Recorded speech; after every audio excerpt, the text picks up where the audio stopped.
What is going on, everybody? Happy Wednesday, the usual Wednesday crew, DC, AP, myself. We got a big boy slate, 11 games, a bunch of news as always. So we'll get into it. Up to lock show, very important. Only one game locks at 7 p.m. Eastern. So kind of like a 7:30 p.m. Eastern lock time, an extra 30 minutes. But hey, we'll get to the first game. There might be some pieces that we do want. AP, I'll head over to you first. You got that heat map already up. Obviously, a lot of news still waiting to be updated, but what are your initial thoughts on the slate? How's your day going? Yeah, a lot of yellow on the slate today. We have a ton of news, much like yesterday.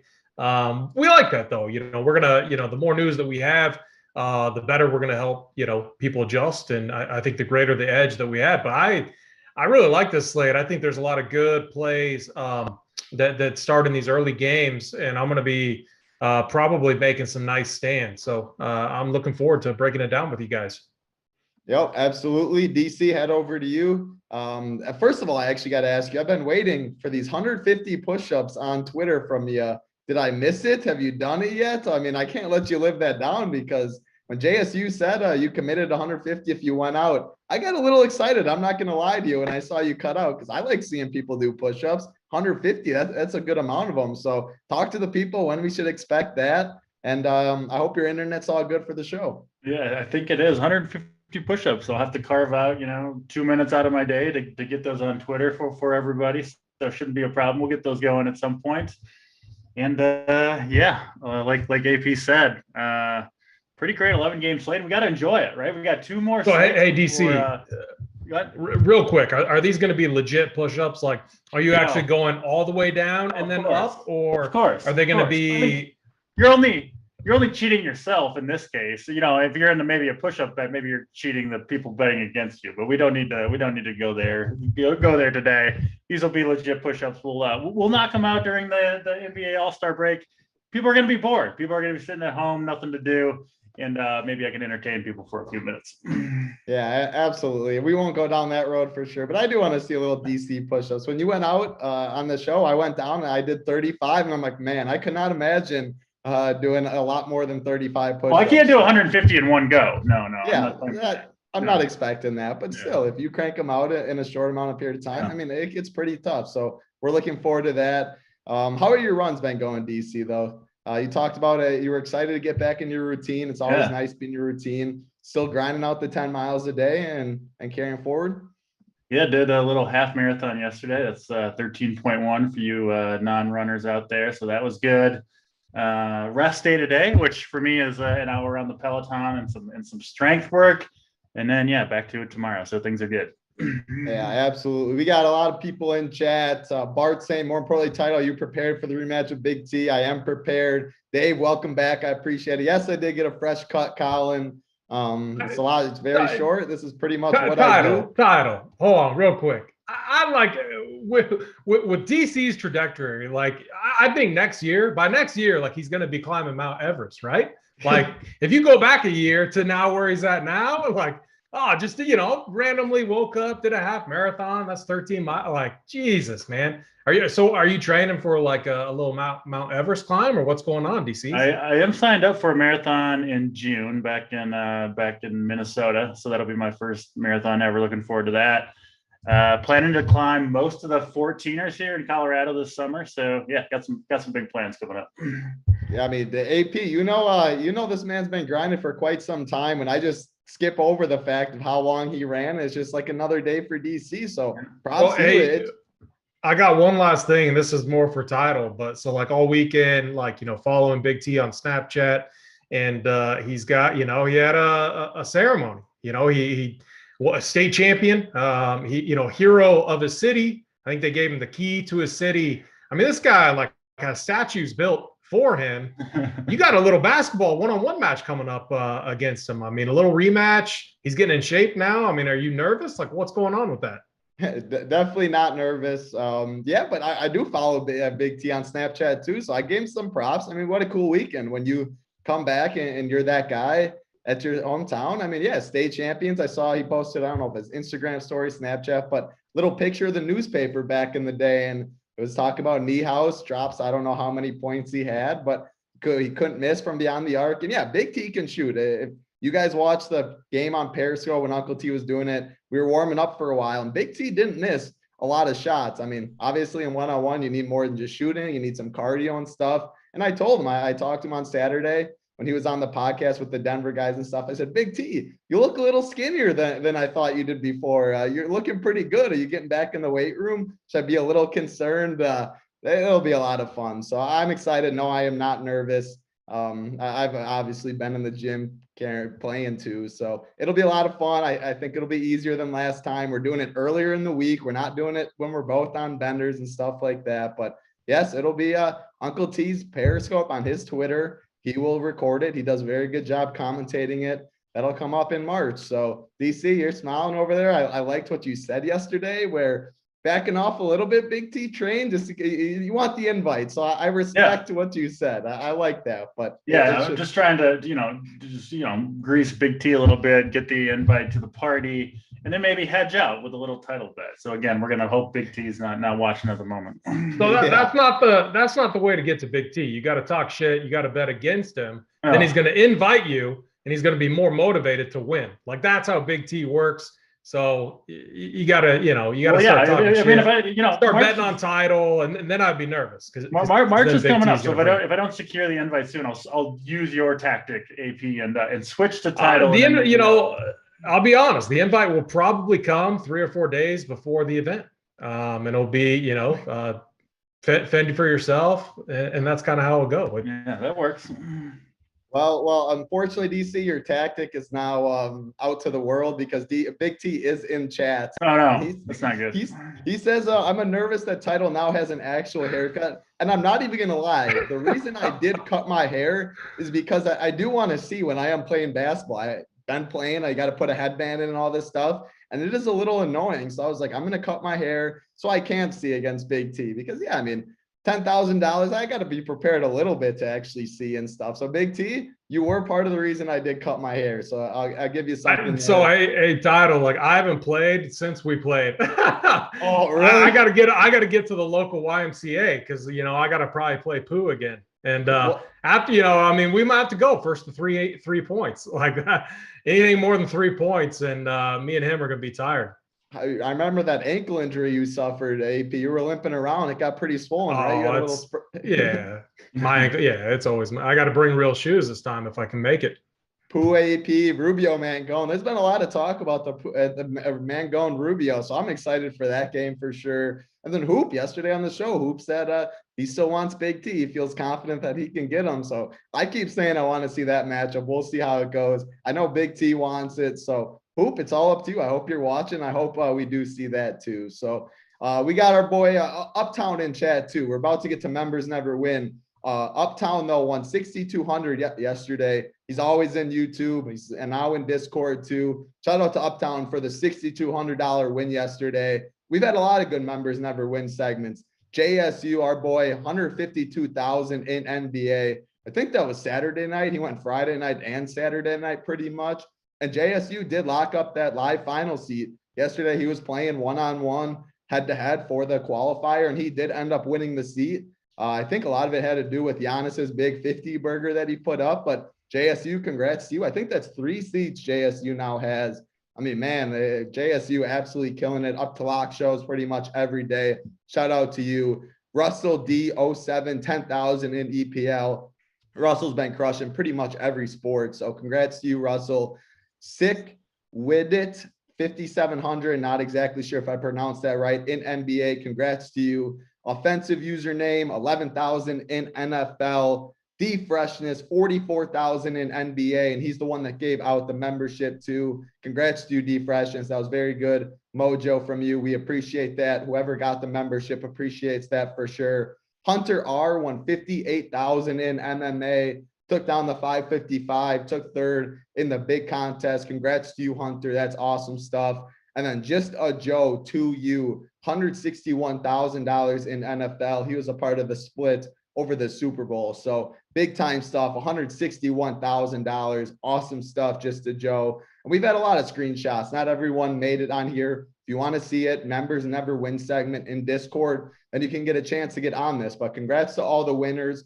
If you're not a member, don't know what you're doing, SaberSim package with RPS is $150 a month. Usually is $170. Then if you want to do the Keg Live show, he absolutely prints MMA, NASCAR, NFL, NBA. They do Keg. NASCAR's coming up. Daytona's on Sunday, I believe. There's a Millie Maker for DFS, but him and Coop have absolutely crushed it. Excited for the DFS content too. NASCAR is a very fun sport. We got golf kicking off tomorrow. There's a Millie Maker going on. Tons of big contests in golf like always. So very excited for that. If you're not a member, don't know what you're doing. And always do us a favor, hit the like button and also hit that subscribe button. That's right below it to the right. It's a big red button. Takes one click. You'll let us, or we'll let you know when we're going live. Click the big red subscribe button. Hit the like button for us, please. We definitely do appreciate it. Travis talked about my haircut. A lot of people talking the haircut.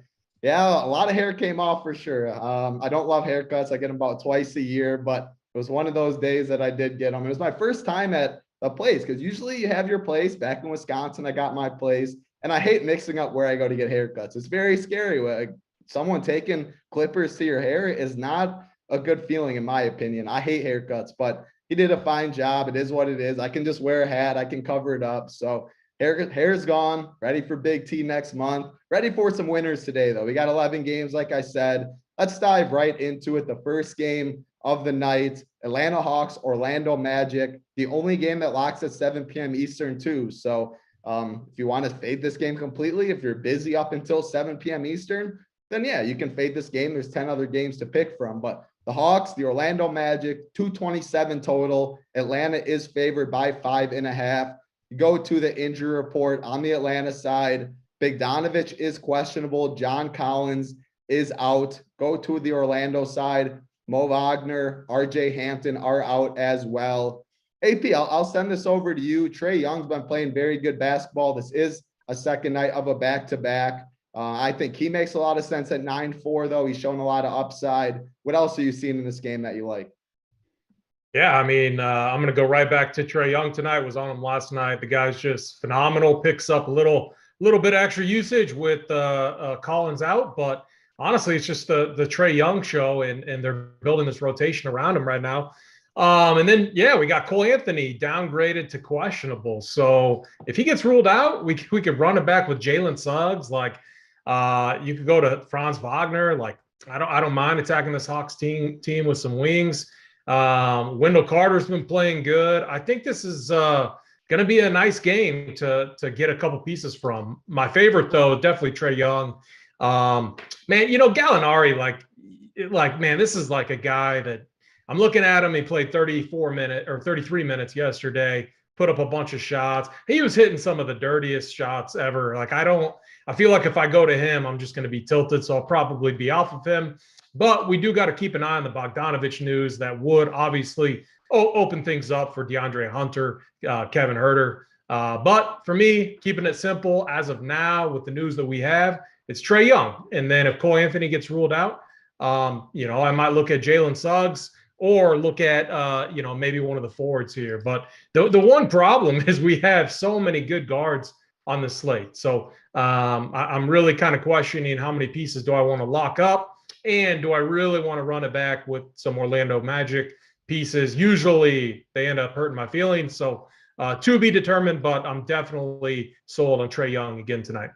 Yeah, definitely do like Trae Young. I'll go to UDC, and I really wish Big T was on the show. I can't wait for the Up to Lock show because Clint Capella, 5.3K for Clint Capella. Big T always sees like, there's no way I'm playing him at the beginning of the show and all this stuff. Once you run the numbers, Clint Capella at 5.3, we say is pretty hard to ignore, but of course he ends up with the snowflake in the lineup yesterday. Are you going to go to that price tag at 5.3K? Talk about Trae Young and anybody else you like in this game. Well, I hope Big T has some actual balls today. Yesterday he was talking about how he didn't want to play Clint Capella. He hates so disappointing. So disappointing. And then he's like, well, the optimal, I've got to play him. There's nothing I can do. I can't make my own decision. He's going in my lineup, so I just absolutely have to play him. Of course he disappoints.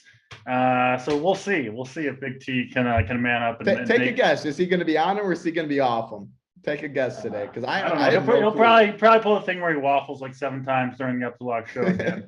We'll see with Clint Capella. He's a fine play if you want to go there. I'll probably avoid it again. I assume he'll be popular again with John Collins out. Good matchup against Orlando. Yeah, I mean, I have no problem with Trae Young, right? I mean, he's clearly one of the best options.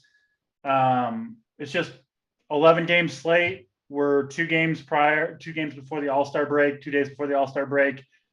Wouldn't be surprised to see some shenanigans tonight, right? That's just a normal night in the NBA, but especially right now with the week off coming up and a big slate. 11 games is about as big as we get for an NBA slate these days.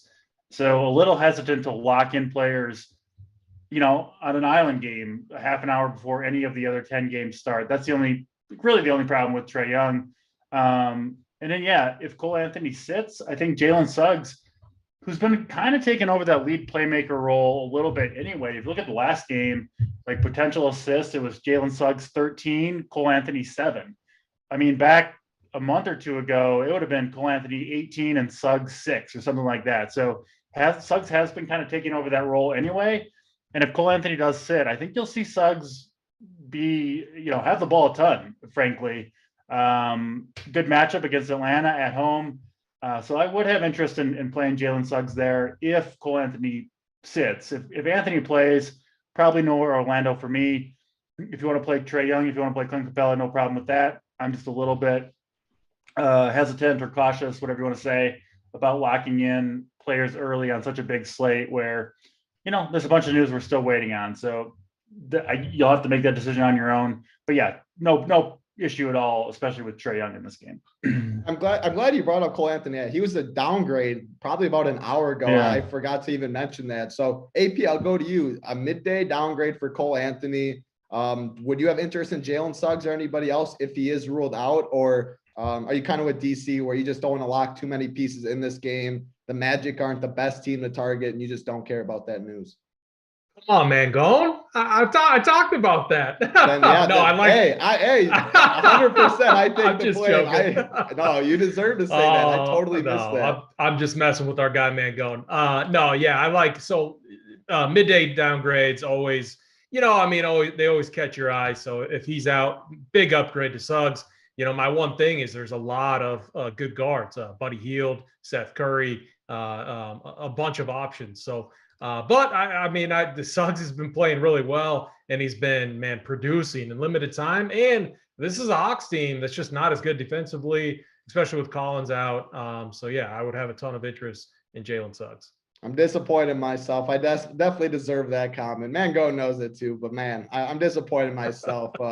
Sorry about that. Let's get into the next game, though. Washington Wizards, Indiana Pacers. Game locks at 7:30 p.m. Eastern. 226 total. Indiana is favored by 1. Go to the injury report. Miles Turner out. Brogdon out. Chris Duarte out. Isaiah Jackson out. So good amount of pieces out on Indiana. On the Washington side, Bradley Beal, Porzingis, Rui Hachimura, Daniel Gafford are all out.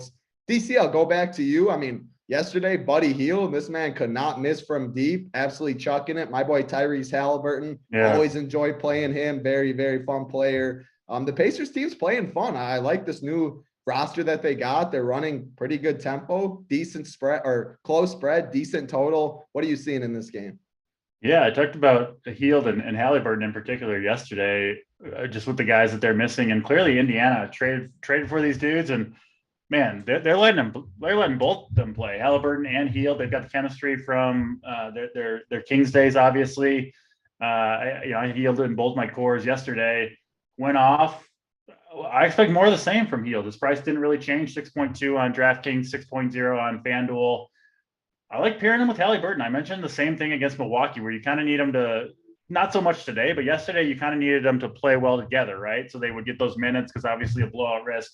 Indiana, a little bit outmatched largely outmatched talent-wise against Milwaukee, managed to keep it close, get all their minutes.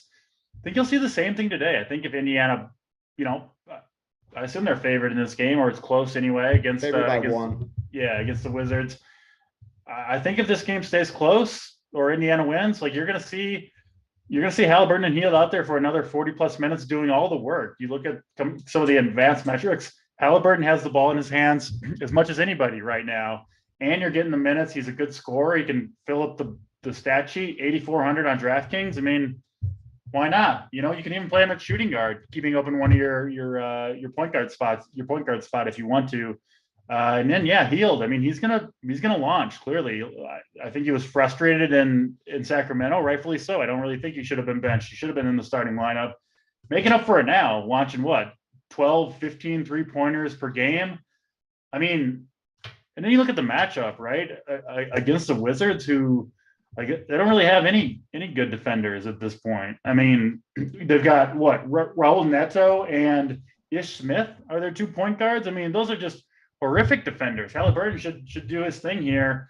I think Hield does too. So yeah, I want to play both these guys. Again, the only thing holding me back maybe a little bit is that this is one of the earlier games. But what are there? 4 games, I think, at this 3 games at this time point. So we do have a little bit more information. Maybe we'll get more information about the later games as well before this game locks. But as I see it now, yeah, Halliburton and Hield in particular are on my short list. I think you could look at an O'Shea Brissett or a Lance Stevenson, but Indiana played pretty deep rotation outside of Halliburton and Hield. So it looks to me, again, small sample size so far, but just given the trade, the minutes that we've seen so far, kind of trying to read the tea leaves, if you will, I do think Halliburton and Hield are like their main guys right now. That's who they're going to roll with, at least until they get Brogdon back, which will obviously change things significantly. But for now, yeah, Hield and Halliburton, the guys that I want from Indiana, but I really do want those guys. I think they're going to have strong games again. I think the 2 of them are correlated together, so I like playing them on the same lineup. And if you want to run it back with Washington, I have no problem going to Kuzma. Disappointed a little bit in the last game, but I still think he's going to have a big role in this offense. Might benefit even a little bit more with Hachimura out. I think you'll see some people go to Thomas Bryant, but it seems like he's got a pretty hard 22 to 24 minute cap. I haven't really seen that lifted until that's the case. Kind of hard for me to spend on him. So yeah, Kuzma's fine. And I actually like Ish Smith a little bit too. I was on him last game.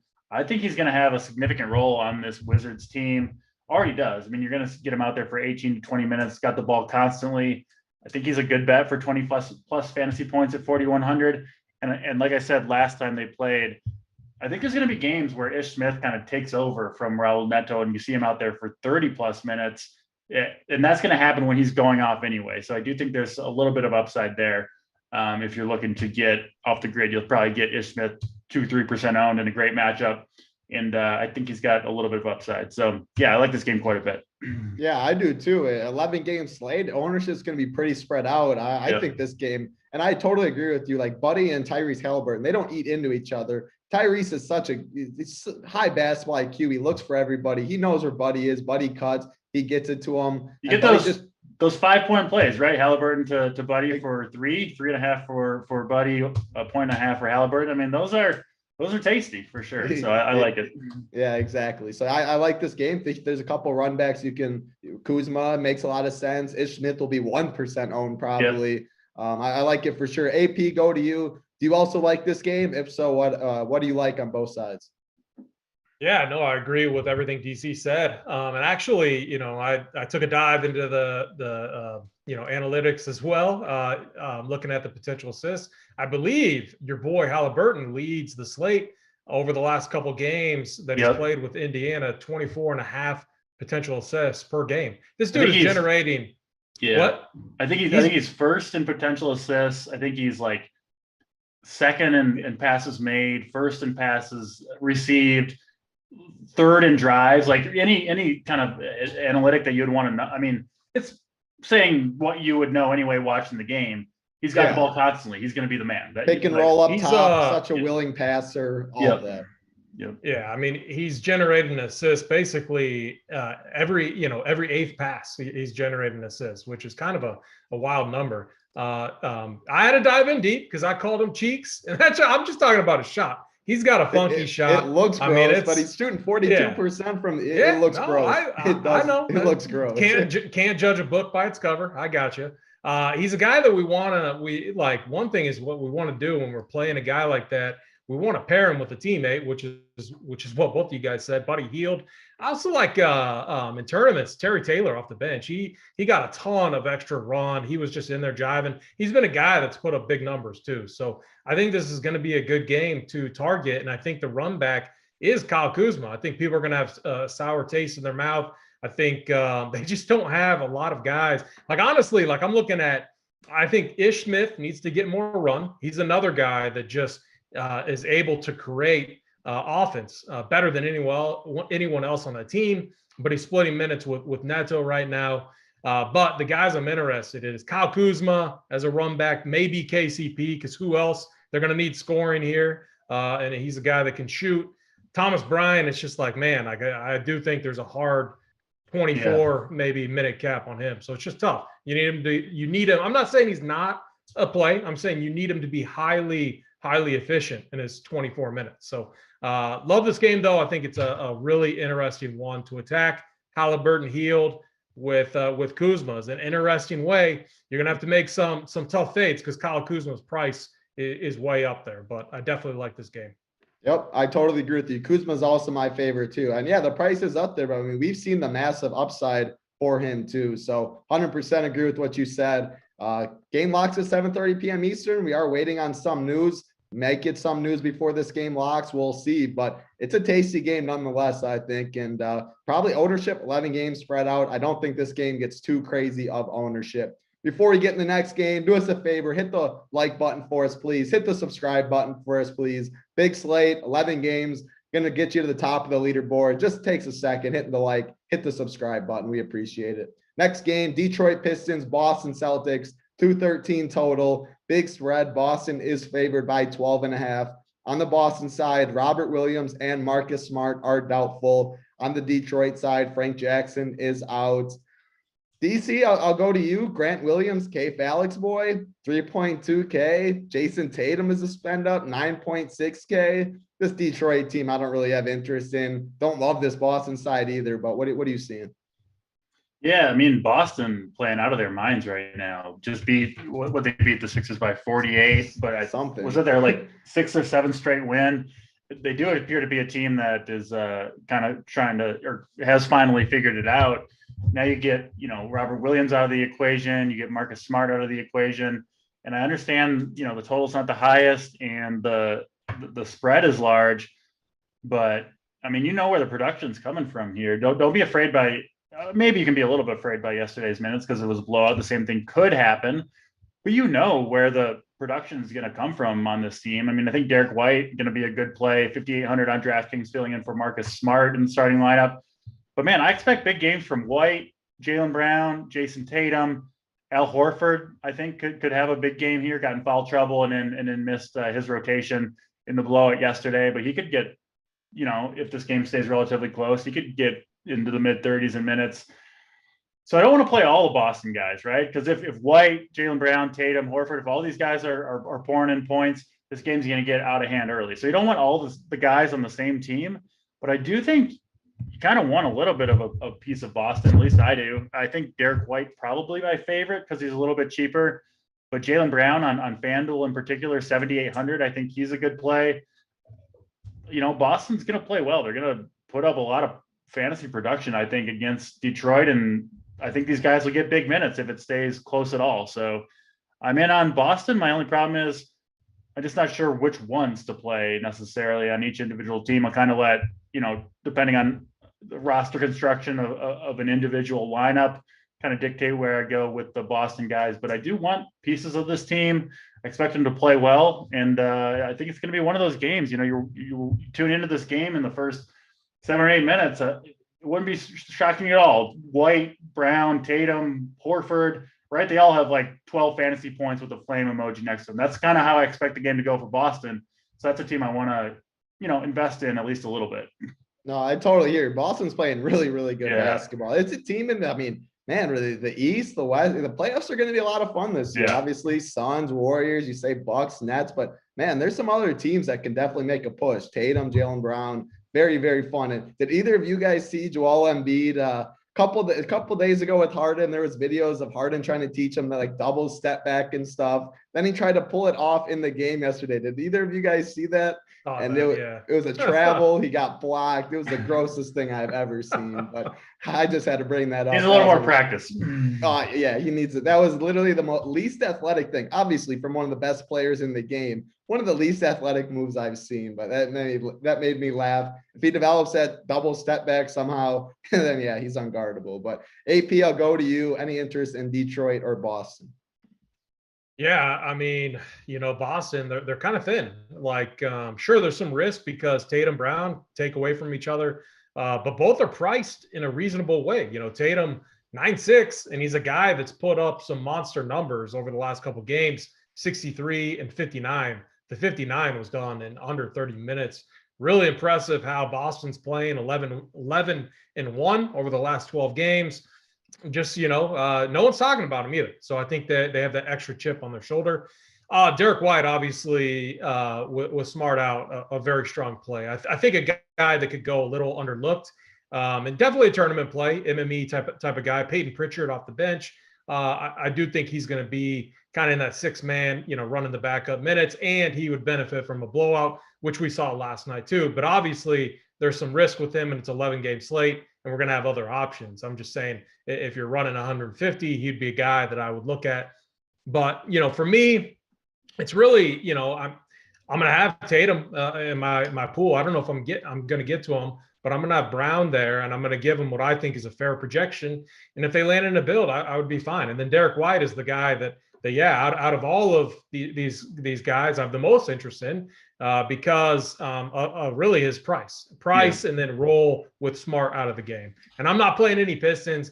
Man, they said they're going to, throw Marvin Bagley into the fire. I mean, fool me once, Dwayne Case, and gosh, I've let that guy fool me too many times. So, I mean, he played 18 minutes or something. Like, yeah, he didn't get thrown into the fire. The day he starts, if he gets a start, then yeah, I'm playing him. But or if he's like 3K, I'll play him. But I'm not going to play him here. Oh, yeah, there'll probably be a time. We know as it gets later in the year, when it gets to March and the season starts winding down, injuries happen. When Bagley starts, and if we know he's going to get minutes, I'll definitely be all over Bagley. But I'm with you. I don't think this is the slate to go after it. Let's get into the next game, and one that's pretty interesting for DFS. The Brooklyn Nets, the New York Knicks, 215.5 total. The Knicks are favored by 4.5. Going to the Brooklyn side, they're without their big dogs, KD, Kyrie. If you want to throw Simmons in that category, he's not playing either. Joe Harris is also out. Go to the New York Knicks side. RJ Barrett, Nerlens Noel, Derrick Rose all out. Man, Quentin Grimes, he's been playing good basketball. Huge minutes, 36, 40 minutes the past 2 games. He's got 35 DK points in both of them. He shot 14 threes last game, 8 threes the game before. The guy's a good hooper. He was good at Houston last year. I think he makes sense with some value, 4.1K on DraftKings. You go to the other side on Brooklyn, though, without the big guys. Seth Curry has a very, very big role on this team, 5.7K. Andre Drummond, 5'8". Bruce Brown coming off a monster game. I don't know if we'll ever see him put up what he did, 60 FanDuel points or something ridiculous. Had a lot of stocks too, but without the big guys on the Nets, you have to consider some of these guys. AP, I'll head over to you first. What are you seeing in this game? Yeah, so I mean, Curry, like, what a phenomenal pickup. I mean, sure, Ben Simmons, should help them defensively, should help them create, but man, Seth Curry is going to help stretch the court. An elite shooter, can also play point. He showed that. Him and Bruce Brown were the guys running the offense. A combined almost 20 potential assists between the two of them. I mean, Patty Mills was nowhere to be found. I mean, I think 3.5. I mean, hurtful. Yeah, he's not he's not the guy running the offense here. I mean, Drummond is more involved kind of in the playmaking than Patty Mills is. So yeah, I have a ton of it. I'm going right back to some of these guys. Like, I'm going right back to mini Chef Curry and Seth Curry, even though he shoots better than his brother. 5'7". Ooh, hot going take. That is all. I don't know if I can let you slide away with that. Oh no! I mean, it's a fact. His actual one guy come on. One guy gets double teamed. We're splitting hairs. I'm saying spot up shooter. He's got a better percentage than his brother. In-game shooter. Yeah, I'm going to Steph Curry. But so you think if they're on the gun, shooting 100 threes, that you got money on Steph? Well, no, I'm just saying what the stats show. His percentage is higher. Don't let it go, Title. Good, you're right to call. I know. I know. AB, go ahead. You know who beats them all though is Davis Bertans. How incredible is he going to be on the Mavericks? That is your favorite. That is your favorite player in the NBA. Oh, it's just been it's been the bet, like my favorite bit for. He's a sniper though. He is. Yeah, he's going to fit in well there. But no, I'm going right like Seth Curry, Bruce Brown, going right back to those guys. And yeah, I'm going to give Drummond a look. I mean, they wrote like K Fowler called it with the rotation. You got to give him credit. Like they rotated in a bunch of like Blake Griffin, and then then they got him out of there with how bad he is. But I was surprised to see him. I do think we see a little bit more minutes from Drummond tonight. Maybe 28, hopefully maybe closer to 30 in this spot. Obviously, he was much better than Aldridge out there. So Drummond, Curry, and Brown. And then Randall. Randall's the guy. I mean, this dude is playing a ton of minutes. The offense is going through him. I have a ton of interest in him. And then Grimes. I'm not going to Kimba. Kimba is, already out of my pool. I'm definitely not playing that guy. They have no interest in him. I mean, it's literally now the offense is running through Randall and Grimes, and then they're trying to get looks to Fournier, which makes sense. So Kimba's a non-factor for me. Yeah, I couldn't find who said it in chat, but someone was saying Kemba's dusty and they're not playing him either. So you guys are on the same page for sure. DC, I'll go to you. I mean, this Nets situation without Kyrie, without KD, got to have some interest in them. And what about the Knicks side? Quentin Grimes, I expect him to get some ownership, playing good basketball. Anybody else you like in this game? Yeah, I think Grimes was like 60% owned, one of the most popular plays on the slate last time out. I think it was 3K or the stone minimum or close to it. And obviously performed, but I think people will go back to it, right? The matchup is still good. New York still has guys out. And it's like, if you played him last time, he rewarded you handsomely. I think that kind of people are inclined to, oh yeah, try it again. His price didn't go up that much. So I think you'll see ownership on Grimes. I don't think he's like some lock to go off again. I think you'll have down games too. I have more interest in Julius Randle, my favorite Knick by far, playing great, big minutes, can kind of contribute everywhere. And I don't really think that Brooklyn has a player to match up well with Randall either. You're going to see some Griffin, some Aldridge, some Bruce Brown. Like, to me, James Johnson is the person that matches up best with Randall, but who knows how many minutes he'll play and if he'll even guard Randall to begin with. So I do like the matchup for Randall. He is my favorite Knick. The Brooklyn side, I mean, I get it. Like Seth Curry would be my favorite guy to play there, but I'm a little hesitant to take too much stock into one game with Brooklyn. For a team that changes their rotation around so much,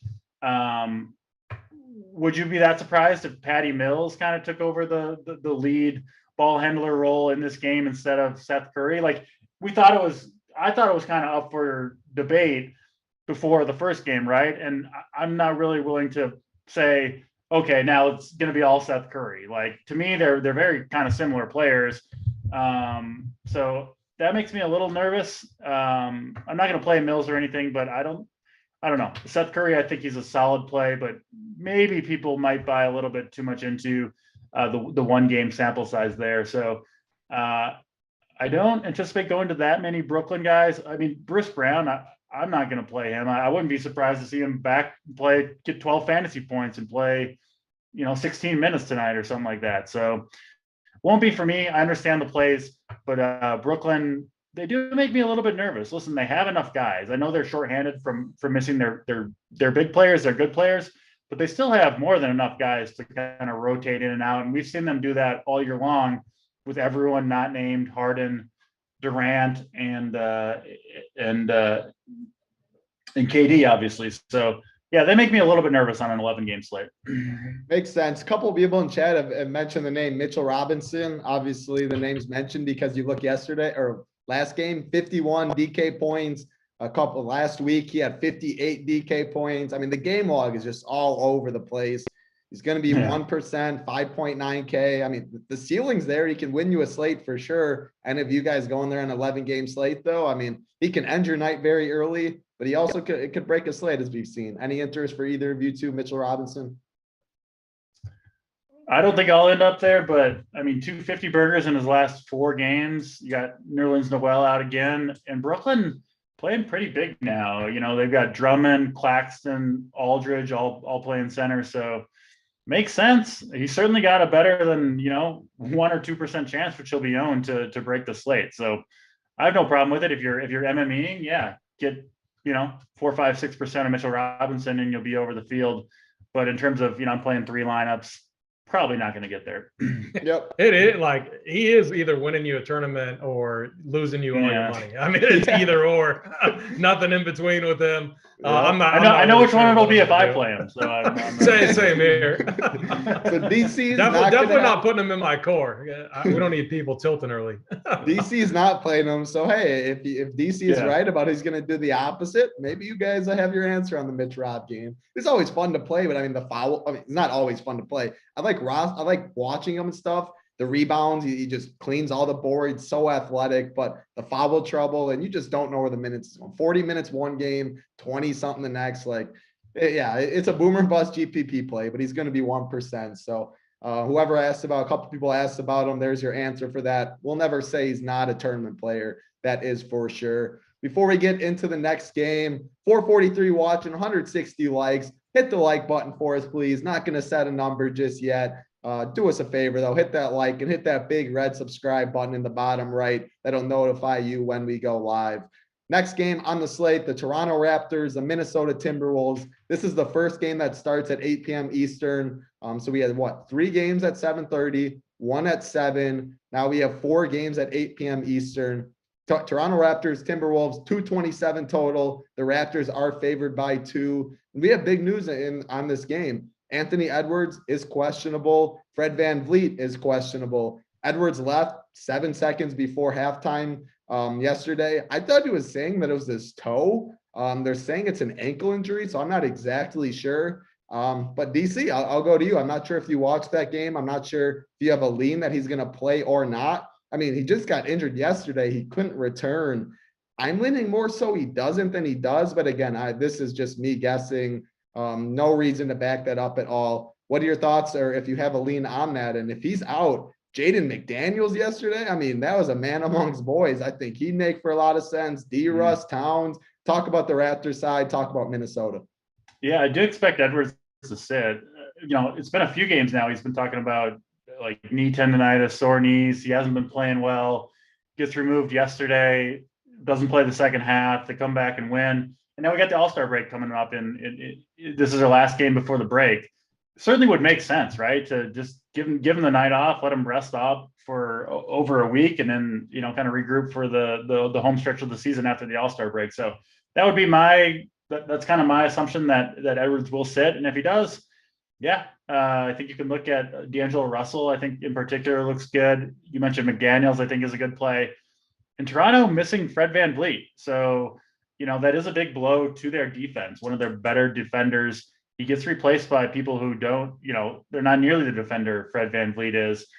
So that does open up, I think, an opportunity for D'Angelo Russell, especially obviously if Edwards sits. So those two things kind of, put a little piece of the puzzle there together for Russell if you want to go in that direction.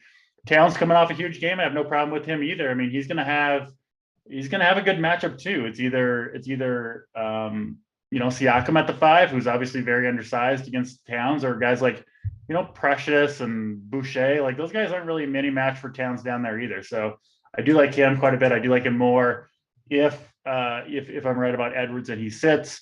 I like that Russell Towns combination you could play. And then the Toronto guys are interesting too. They're cheap right now, and VanVleet is out. So you've got OG and Scotty Barnes, who are going to play big minutes. Both, I think, 6K or below on both DraftKings and FanDuel. I like both of them. I think I like Barnes a little bit better. Trent back in play. His prices come down a little bit. And, man, we know how good Pascal Siakam is. He's able to take over a game. Wouldn't surprise me to see him get going to a hot start here. Big win for the Timberwolves yesterday. Maybe they come out a little bit flat in this one. So, yeah, I think this one, especially if we're right about Edwards and he sits, a potential game stack here, right? You kind of know where all the minutes and production is going to go. I think you'll get this game, honestly, relatively low owned. But there are a lot of things that kind of point to maybe a high scoring game here, some key pieces possibly missing, and could be a juicy game to get to that maybe some people will overlook.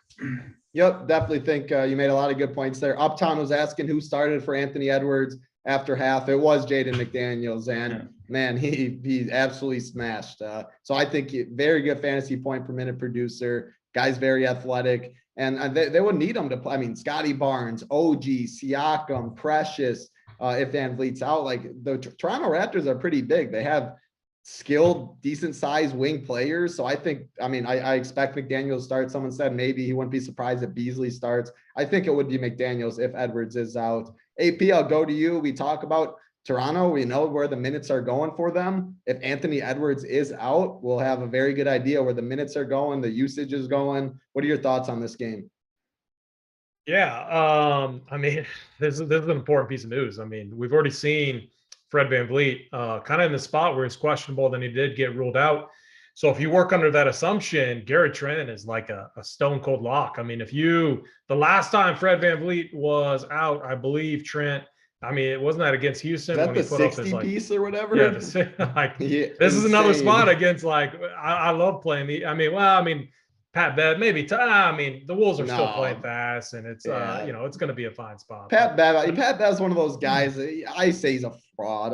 He can play a little D, but man, that dude, he comes off across as a better defender than he is. DC might not agree, but I'll take Gary Trent. No, this is going to be a game that we want, especially if Anthony Edwards is out too, which seems like it likely could happen. Jaden McDaniels, D'Lo, ton of interest in Cat, actually. This is like a spot where Cat would, you would think he would love it. Go in there, could bowl these guys. I will say, if you're Boucher, if Fred VanVleet's out, we've seen him get more minutes off the bench there. Phenomenal matchup here against the Wolves, against that second unit, fast-paced game. He'd be like a very low-owned, sub 1% guy that we could look at. 5.4K on DraftKings, but I don't have a ton else to add. Siakam, Trent would be my two priority plays. But then if you look at Anunoby and Scotty Barnes, 6K, 5.9, those guys are now in play. Back a few games ago, these guys were 7K. So we're getting a nice discount on their prices. And then you run it back with D'Lo or Cat. This game's gonna, if we get injuries, if these guys get ruled out, there's gonna be some phenomenal plays here. Yep, absolutely. A pretty decent game. A lot of big news in it. So we'll see when we get that news. Maybe we get on the Up to Lock show, which is why you should be a member. Check out Run Pure Sports. You want the SaberSim package, Run Pure Betside, $150 SaberSim and Run Pure Sports. The Up to Lock show going to be very important today as we're still waiting on a lot of news. Always in Discord. Glock's got his playbook up. He'll be updating. Make sure you check it out, Run Pure Sports. Let's get into the next game on the slate. The San Antonio Spurs, the Oklahoma City Thunder, 218 total. The Spurs are favored by 8. On the OKC side, SGA, Dort, Kenrich Williams, Jeremiah Robinson Earl, Ty Jerome, and Mike Muscala all are out. As far as the Spurs side, Trey Jones is out. That's the only injury on the Spurs side, though. That's a lot of bodies that are out on OKC. My question is, Josh Giddey, what happened to those 30 minutes? The 30 minutes limit that happened. Then he goes out and plays 38 and absolutely puts on a show in the Garden. 64 DK points, puts up a triple-double. I wish I knew how many minutes he was going. I don't know. I don't know if he's on a 30 minutes limit. I have no clue. But OKC doesn't have bodies. So 7-2 on FanDuel. I like that price tag a lot more than 8-3 on DraftKings. But man, if you're going to tell me he plays 38 minutes and has a 36% usage rate, I'd play Giddey at 8.2K and the ownership will be down. Now they don't have Ty Jerome. Aaron Wiggins, I think makes some sense. You get him at guard and forward eligibility. Isaiah Roby, we got Poku. DC, I'll go to you. This OKC team is shorthanded. So what do you like there? Then talk about the Spurs side. You can always play DeJounte as we know, but anything else you like in that game? I feel cheated by Giddey. All year long I was saying once Shai Gilgeous-Alexander is out of the lineup, Giddey's going to take over this team. And then they come out with the BS. Oh, he's going to be limited to 30 minutes. It's hard to play a guy that's going to be limited to 30 minutes, right? Especially when he's like 8K. And then he plays 33, 38. I think last game was overtime. So maybe. Who knows? I don't know how many minutes he's going to play. Would it shock you at all if he actually did play his 28 or 29 or 30 minutes tonight? No. Also, the matchup's a little bit scary against DeJounte Murray, who's a good defender, and I assume will be guarding Giddey this entire game. So I don't like that, but like you said, a 36, 37% usage rate for Giddey. He's got the ball in his hands constantly. They're missing dudes.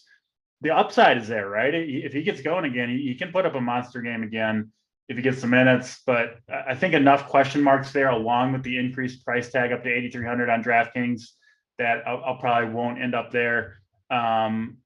But yeah, I mean, DeJounte Murray, just a man among boys, and I would expect that to be the case in this game. Worried about the matchup for Giddey against Murray, but I certainly like the matchup for Murray against Giddey on the other side. I think Murray's going to be able to get whatever he wants in this game. I think most people won't spend that 11K on him. Fills up a guard spot too, and there's a lot of value at guard. So I think you get him really owned, but he could absolutely be the top scoring player on this slate, no question about it. So yeah, Murray, if you want to go there, I probably won't end up with any other Spurs besides Murray if I do end up on him. And then, yeah, OKC, if you want to take a shot on Giddey, I have no problem with it. Isaiah Roby got the start last game. I think you can expect, if he gets to start again, 20 to 25 minutes. He's 3,400, a good point per minute guy. I think he's fine as a punt. Could go to Basley if you wanted. But I don't know. Kind of tough for me. Giddey's going to do so much, but I just don't love the matchup, and the minutes might not be there as well. So probably won't end up with a ton from this game, but there certainly are plays you could absolutely consider. Yep, absolutely. AP, I'll go to you. I mean, OKC is one of the most detrimented teams with injuries on this slate, but we just don't know what the coach is going to do. So I expect some of them to get there. You hope you get the right ones that do. Any interest in OKC, and then anybody on the Spurs you're interested? Are you going to pay the 11K price tag for DeJounte or anybody else? I mean, DeJounte, like, he's been tough. Like, he's been really tough lately. Like, this dude he seems extra motivated since his boy Derek White is left. He's been doing it on offense and defense. Like, he's been putting up big numbers. Yeah. And then when on defense, he's shutting down, the number one on the other side. So I'd be really like, Giddey seems like a knee-jerk reaction going to him. I do have him tagged as a tournament play, make the people happy. But I like that phrase. To make the people happy? Yeah, and the knee-jerk I haven't heard that one before. I'm old. That's because I'm old, man. I like it. I like. You probably never heard that. You never heard the term knee-jerk reaction? No. That's a boomer term for sure. I guess so, yeah. I made DC feel old, unfortunately. I didn't mean to do that, DC. Go ahead, bro. Right. I like that though. So yeah, but like the problem here is the Spurs play at a fast pace. We see teams have good fantasy days against them, and OKC is going to be running a tight rotation. So Trey Mann is a guy I'm looking at. Aaron Wiggins is another guy I'm looking at, and then Darius Bazley has been playing out of his mind. I think the matchup though for Bazley and Giddey is tough. Everyone else though I think could produce, except for like Roby. I'm not going to play. I don't trust him. Like Derek Favors is there. Poku's going to rotate in. So for me, I think it's Trey Mann or Wiggins, and then maybe a little bit of Bazley, just because he's getting so many minutes and he's been producing.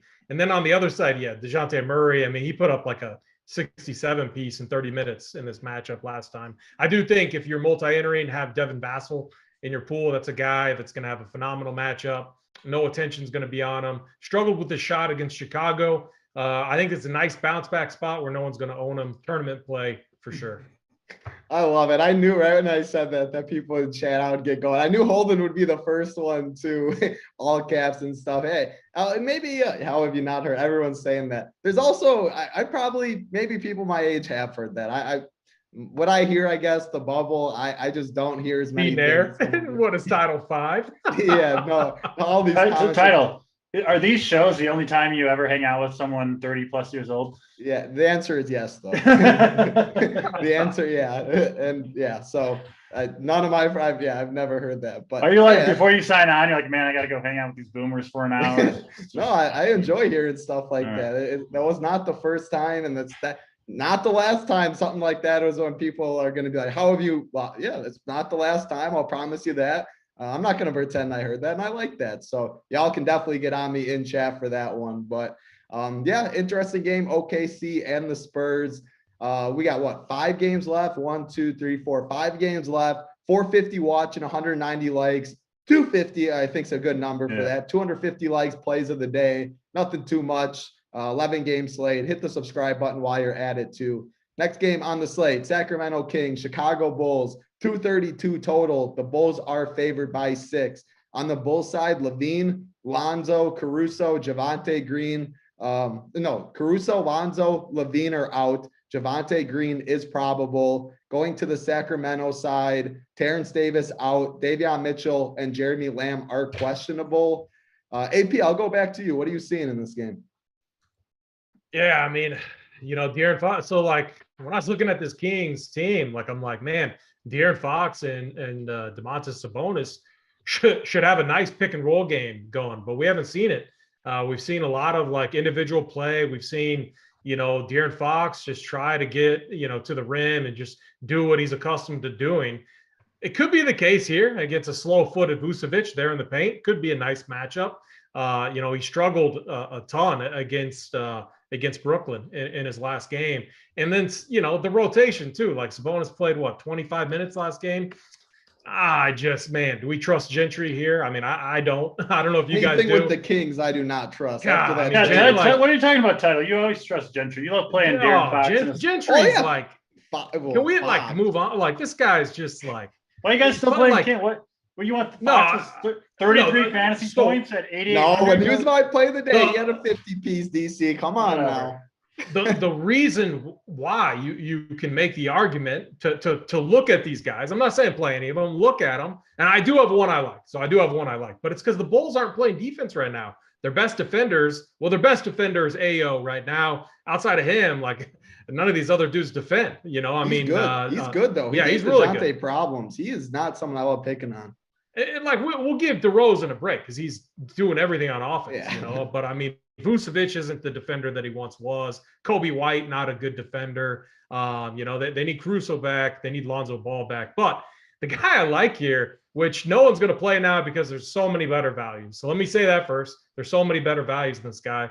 But Dante, your boy, DiVincenzo, this dude, all right. So like title, going from the Bucks going to now the Kings. Are you kidding me? This dude is the alpha. He was running like he was literally trying to distribute when his guys were just shooting bricks. Then he just would roll up the court and just shoot jumpers. So I'm gonna have some DiVincenzo today.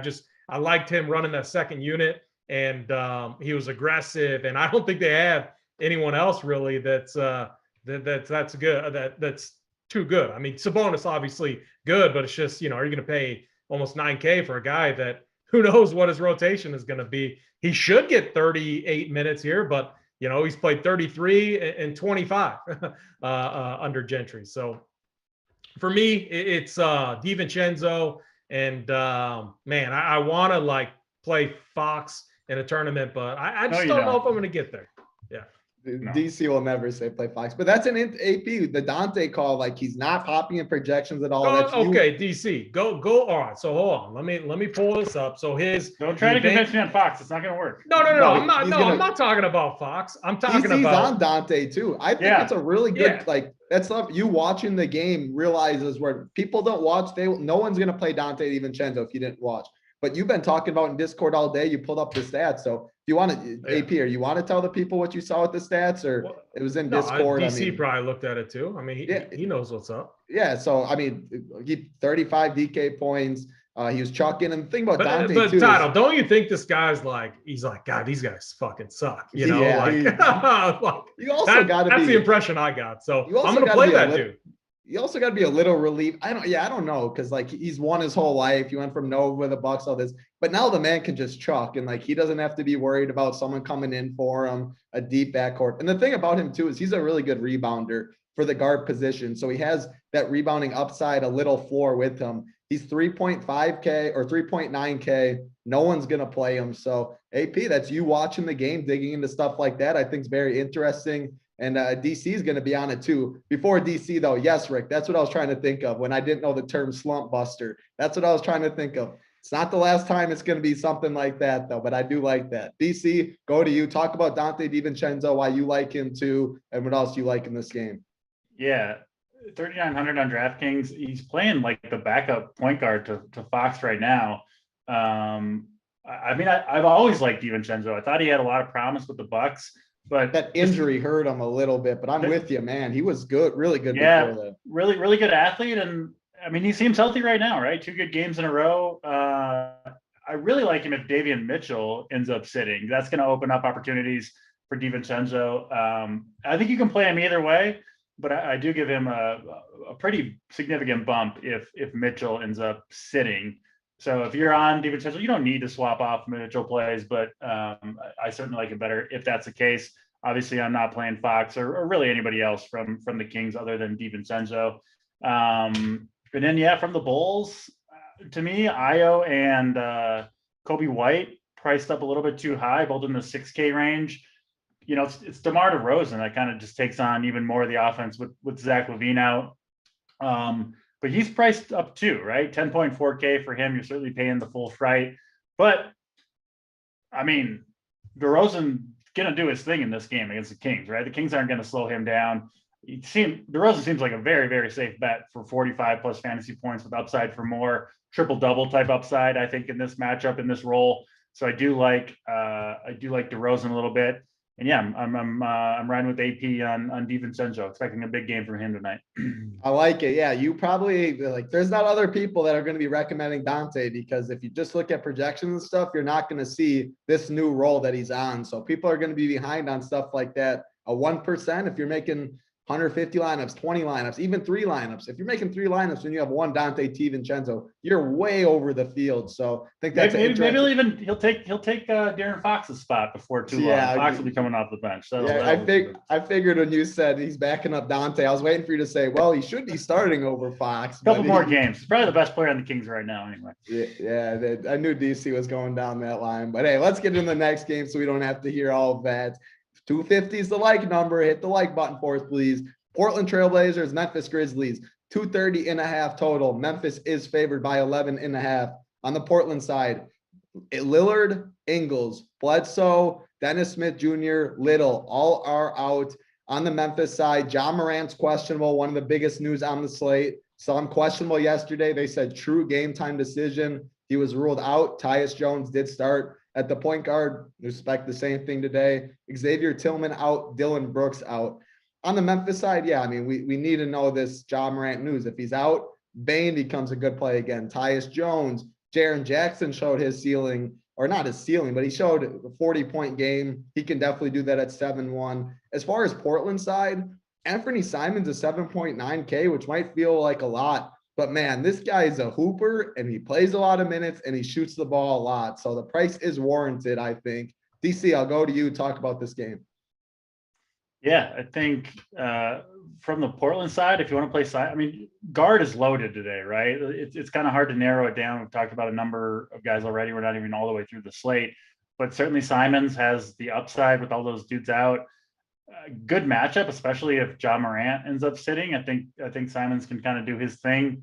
I doubt I'll go to Portland guys other than Simons. I think you could look at Hart and Winslow if you wanted to, but they're priced up a little bit now too. So mostly Simons for me from the Portland side if I get there.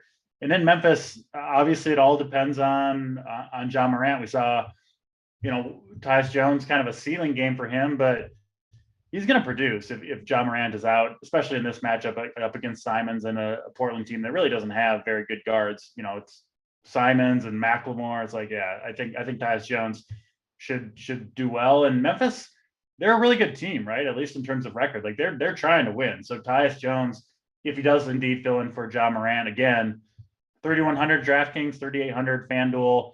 He's a strong enough play where you kind of want to keep a spot open for him, right? Because you don't want to get frozen out of Tyus Jones if Morant ends up sitting. So, yeah, obviously big news to monitor there. I think the biggest news on the slate. And then, of course, if Morant is out, Jaren Jackson, the main guy that I'm looking to pair with Tyus Jones. I think you can go to Bane too, but Jackson, last game we saw it, just 25 minutes because they ended up, playing well and kind of blowing out the Pelicans, but he had up 20 shots and put up 40 fantasy points in those 25 minutes. I think he's got big upside, kind of like that Halliburton Hield pairing. Tyus Jones, Jackson makes a lot of sense. I think a lot of Jackson's buckets kind of will come from Tyus Jones assists. So I like that pairing. Again, that's obviously all dependent on Ja Morant sitting out though.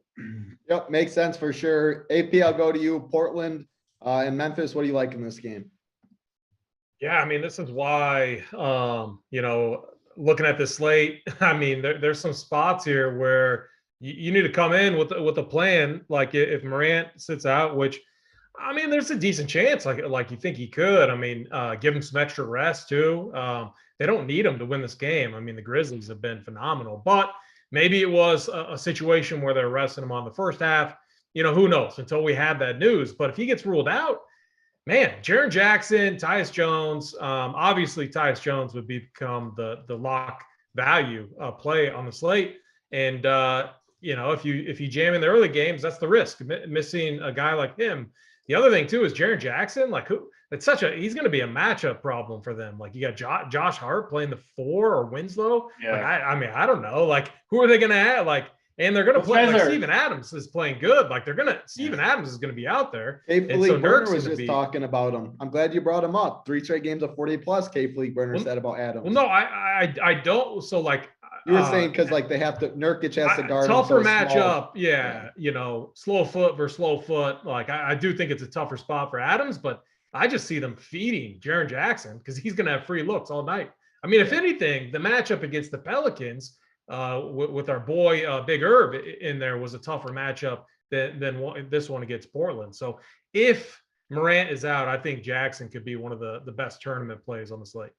Yeah, I like it for sure. Lots of upside. And I don't think a lot of people are going to go there. The price, you have to pretty much plug in the spot for him or have the money and expect you're going to play him if Ja is out to really get to him because Tyus Jones, yeah, he can fall into your lineup at 3.1K. You can't just have a 7.1K power forward and center just fall into your lineup if you play some early guys. So definitely think Jaren Jackson does make a lot of sense. Let's get into the next game. Houston Rockets, Phoenix Suns. Big total, 234, but also a monster spread. The Phoenix Suns are favored by 16. This is a back-to-back for the Suns. We go to the injury report. On the Houston side, let me find it.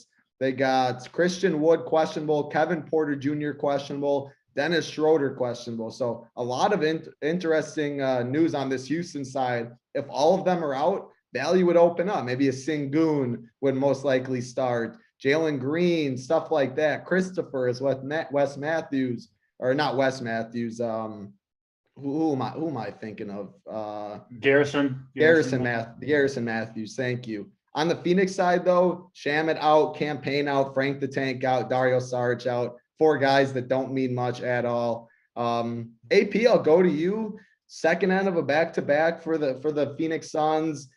I mean, 16-point spread. If they're up 20 going to the fourth quarter, why would they play these guys? And on the Houston side, then talk about Houston side with the injury news too. Yeah, I mean, I don't think Chris Paul, Devin Booker, and company were expecting to play 36, 37 minutes last night against the Clippers. So tonight, I think they're going to take care of business early. And you're going to see the likes of Elf Payton and stuff get some potential extended run. I mean, unless the Rockets can somehow keep this one close. I don't see it. I see them, I see Chris Paul saying, look, guys, let's get this one done early. I want to be on the bench in the fourth quarter. So I'm off this game. I mean, yeah, if KPG's out, you can make a case for Jalen Green or whatever. But, man, it's I don't know. I still think there's better plays. So I feel pretty good about full fading this game. If someone wanted to play DeAndre Ayton, 6'8", the price tag's fair. I could see him having a big game, but I do think that the ceiling is capped because I don't see him playing heavy minutes. So I'll probably be under on this game.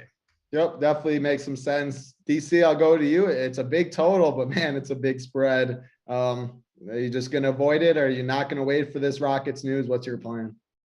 I'm definitely not going to wait for the news, right? I'm not going to build lineups kind of hoping to play Rockets as the biggest underdogs on the slate against the Suns. It's a standalone lock time too. The only 9 p.m.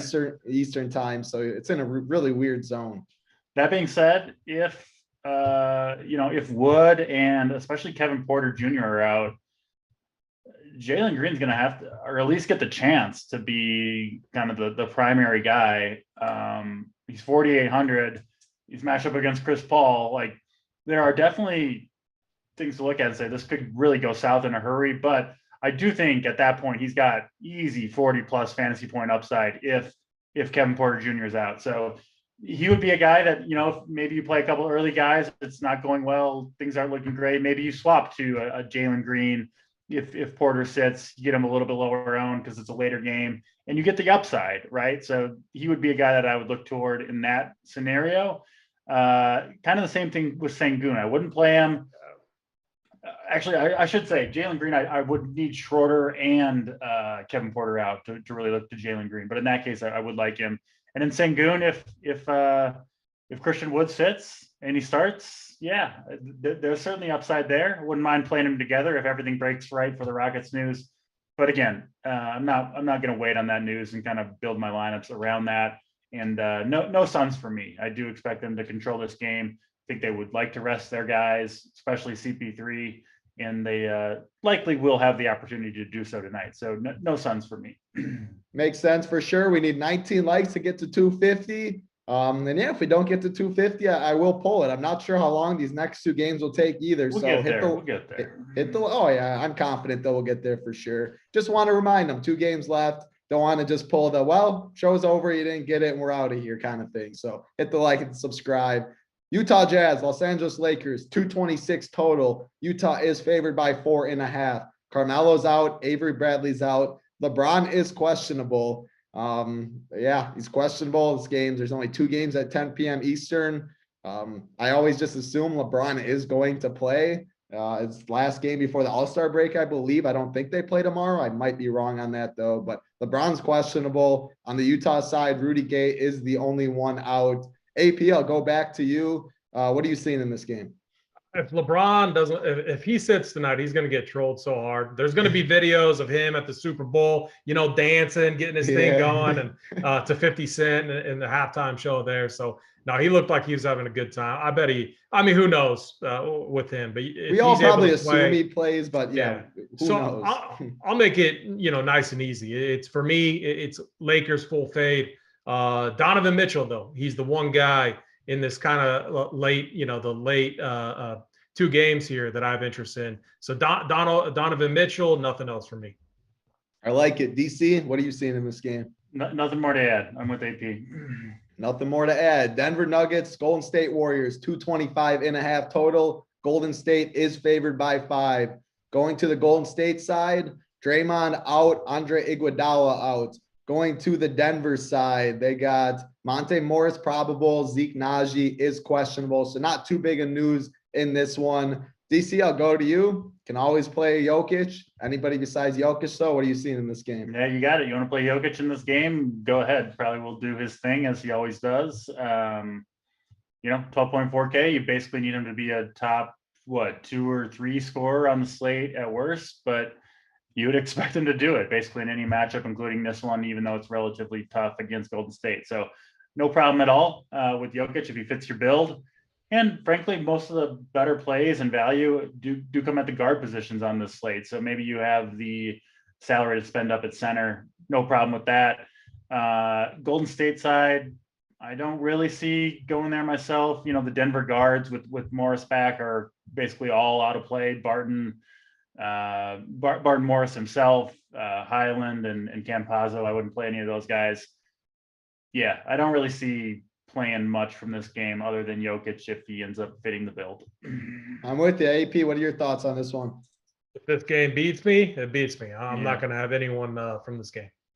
Yeah, that's 2 10 p.m. Eastern games. I said I didn't think they would take too long, and the people did respond. 263 likes you guys got there. We appreciate it. So it is time for the plays of the day. I'm going to go to myself first because I don't want mine taken, and I knew I was going to – what are you saying, DC? I think I know who it's going to be. I was actually going to throw it to you first if you gave it to me because I didn't want to steal your guy. Thank you. Yeah. Thank you. Yes, and I think you are correct on who it's going to be. It's got to be my boy Tyrese Halliburton. 8.4K on DraftKings. Point guard, shooting guard eligible. I knew DC, AP, they dove into the analytics part of it. The guy's playing a bunch of minutes. He's getting the team involved. It's a good game that we like. Buddy makes sense. Kuzma, it's a close spread. I think Tyrese has a big night. So Tyrese Halliburton, the SO play of the day. DC, I'll throw it to you. Mom's basement play of the day. Who you got? I'm going same game, same team, and Buddy Halliburton's running mate. Buddy Hield in the backcourt, launching up threes, getting it in the pocket from Halliburton and hopefully raining some fire on the Wizards. Hopefully those two go off together and you and I climbing the leaderboards tonight. Shake and bake. I like that, DC. AP, the gentleman's call of the day. Who do you got?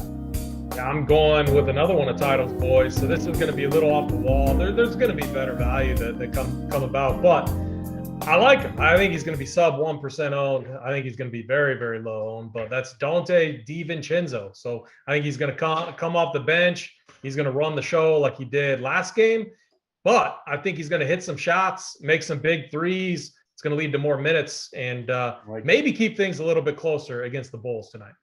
Yeah, DC loves it. I like it. It's going to be 1% owned. If you watch this show, you will probably be the only one. How many people are watching? 456 watching. The people projections hate him too. Like they hate him. Like I don't know. Exactly. I mean, a good play. They haven't adjusted. It's a new situation. I think everything you said makes a lot of sense. So Tyrese Halliburton, Buddy Hield, Dante DiVincenzo, the plays of the day. The Up to Lock show coming up right after this. You're really going to want to watch it. We're waiting on some news. We'll be in Discord, cast charts up, playbook, all of that. Hit the like button, hit the subscribe on the way out. If you're not a member, Run Pure Sports, head over, Saberson package, $150 a month. But that's going to do it for us. Appreciate you guys hanging out with us, making it fun. For AP, DC, Simon behind the sticks, I'm Titletown. Good luck, everybody. Hey guys, and welcome back to another Run Pure Sports update. The NFL season is officially over, and our members went out with a bang, highlighted by a huge win from Just a Joe to you, who took down the DraftKings Super Bowl Showdown.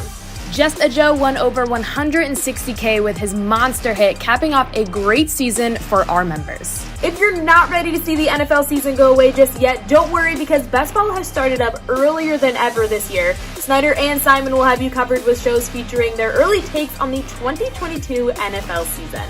Right now, I think Austin Eckler's that guy that you can get outside of the top 10 running backs that is going to give you that top 3 to top 5 value. Jamar Chase, he's going like right around that round 4, round 5 range, I believe.